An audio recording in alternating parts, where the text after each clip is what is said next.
سريعا كده بس رد على الكابتن احمد شوبير، بما اني راجل اهلاوي صميم. بيقول ان احنا لازم ندافع عن المدير الفني ولازم نقف جنبه ولازم نسانده.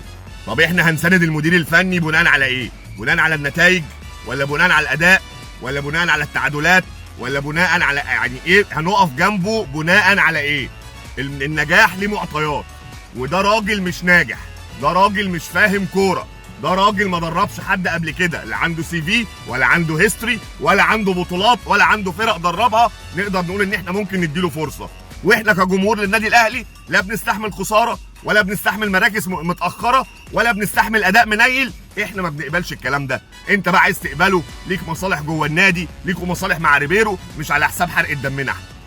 نداء لمجلس اداره النادي الاهلي، لازم المدير الفني يتغير.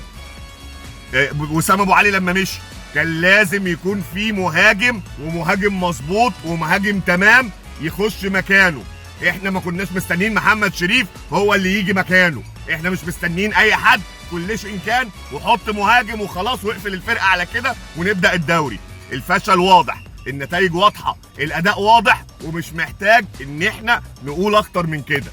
نتمنى تكون الرساله وصلت، ونتمنى يكون في وعي، لان جمهور الاهلي جمهور مش عبيط، جمهور فاهم وواعي وما بيستحملش خساره وما بيستحملش قله ادب وما بيستحملش اداء من زي الزفت زي ده. مش احنا تملي في الاول، احنا اللي بتوع البطولات، احنا اللي بنكسب بيك يا احمد يا شوبير، بالخطيب، من غيركم، من غير لجنه الاداره، تروحوا انتوا ويجي غيركم.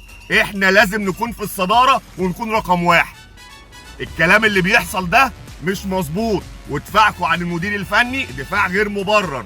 لازم يكون في وعي، ولازم يكون في قرار بسرعه عشان الدوري بيروح وداخلين على افريقيا، ولازم يكون في اهتمام، ولازم يكون في يعني قرار جدي.